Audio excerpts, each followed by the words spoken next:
हाय मु स्वाति मो चैनल स्वाति रोसई को आपण समस्त को स्वागत करुच्ची। आज आमर रेसिपी है गुलाळु दम। आज आम आलुदम प्रस्तुत करने जाऊँ।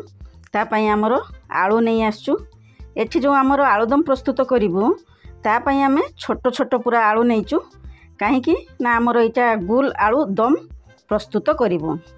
छोट छोट आलू रे आमर जो ये आलुदमटा भल प्रस्तुत हुए। एबे कौन करूँ आम तो आलू नहीं गलु ताकू भल से धोई देबू। आलू रे एक्चुअली आमर बाली किछि नाही माटी किछि लागिनी तथापि आम भल से ताकू धोई नबू। धोई नहीं ताकू आम सिझेबू। प्रथमे कौन कलु आम प्रेसर रे ताकू सिझौचु। आलू आम एठी धोईकी देदेलु सेथिरे तापरे आम लुण टिके देदेलु तापरे हळदी गुंड देदेलु। पानी देईकी 2टा सीटी मारला पर्यंत आम छाड़ देबू। आलू बेसी टाइम लागिवो नाही सिझिया पई। एबे कौन हला ना आमर आलू सिझी आसिलानी बाहर कर नेलु। तापरे कौन करूँ ना अल्प टिके ठंडा हेले आलू रू आम पानी सबू बाहर कर नबू। बाहर करिकी ताकू आम छड़ेई नबू। छोट छोट आलू होईची टिके छड़ेया पई टाइम लागिवो किंतु भल से आम आलू तक सबू छड़ेई नबू। छड़ेई नहीं सारला परे आम आलुदम प्रस्तुत करूँ। प्राय तो आलुदम मु बनाए किंतु ए जो गुल आलुदमटा सेटा आहुरी भल लगे टेस्टी लगे कहीं आम आलू को आदू काटबू ना।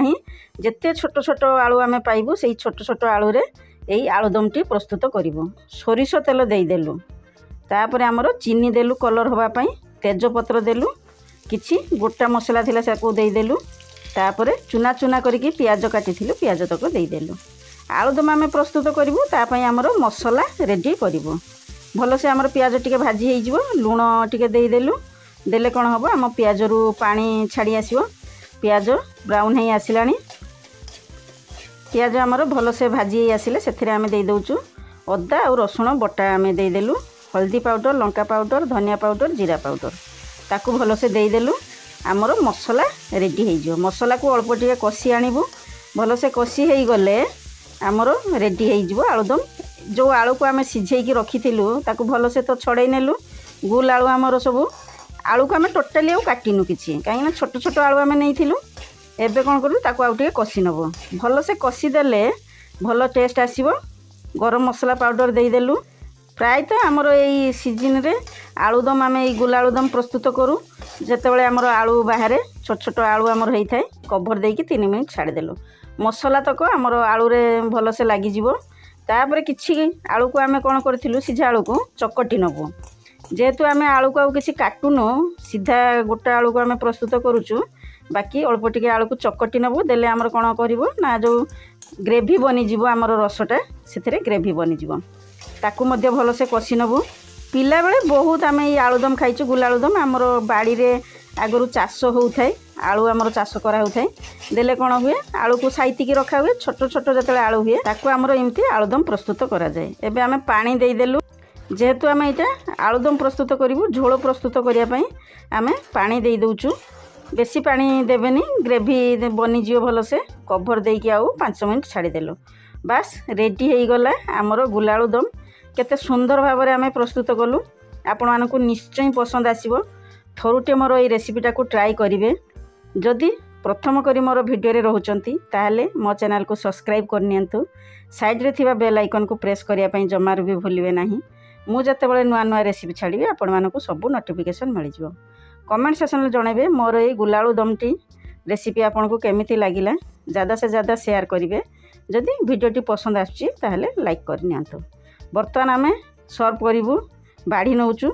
ये जो आलुदम आमर रेसिपीटा प्रस्तुत कलु सेटा आम मुढ़ी सांगरे खाइबु। नॉर्मली आपण भात सांगरे रुटी सांगरे परोटारे आलुदम पूरी रे भी तो बढ़िया लगे आलुदम आमर। किंतु मते मुढ़ी रे बहुत पसंद। मुढ़ी रे आमर आलुदम लगे कि आमे खाइबो। रेडी हो गला प्लेट 3टा लगा हला। जेहेतु सार अच्छंती बहुत दिन पर सी मुढ़ी खाइबे तेणु आलुदमटी देखिकी तांको बहुत मन हो गला। जाइथिले बाबासी सारंको घर को सेठू से देइथिले आलूटी। जेतेबेले आलूटी नेकी आसिले सार मु देखिकी बहुत खुशी हो गली। बहुत सुंदर पूरा आमर आलू देखा जाउथिला। तेणु मन को आसीगला जे यही जो छोट छोट आलू होईची मु सेथिरे एई गुल आलुदम रेसिपीटा को ट्राई करिवि। एईटा टिके स्पेशल आलू थिला। मु तो एमितिका आलू मार्केट रे देखि नथिली। एते छोट आ पूरा यार कलर पूरा रेड होइके आसुथिला। किंतु रेसिपी बनातु छोट छोट आलू तो आमर मार्केट रे मिलिबो अवेलेबल सब बेले आसुची जेतेबेले मार्केट जाउचंती सेटू छोट आलू को बाछिकी नहीं आसंतु आउ मोर एई रेसिपीटा को ट्राई करंतु। आलू को तो काटिकी बहुत बार आपण रेसिपी बनैथिबे किंतु आलू को न काटिकी छोट आलू को गोल गोल आलू को रेसिपी बनैबे बहुत टेस्टी बहुत भल लगे थरुटे निश्चय खाइबे।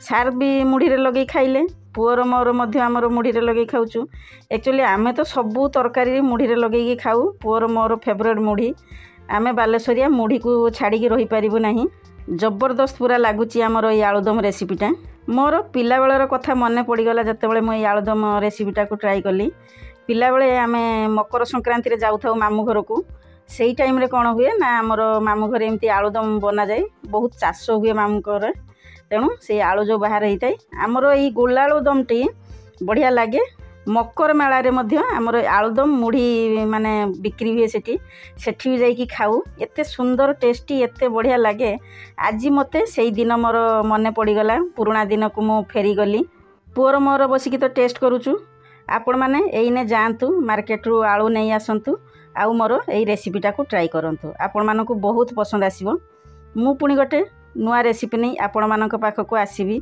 मोर जो यही प्रयास सब जारी रही बर्तमान मु रहूची बाय बाय।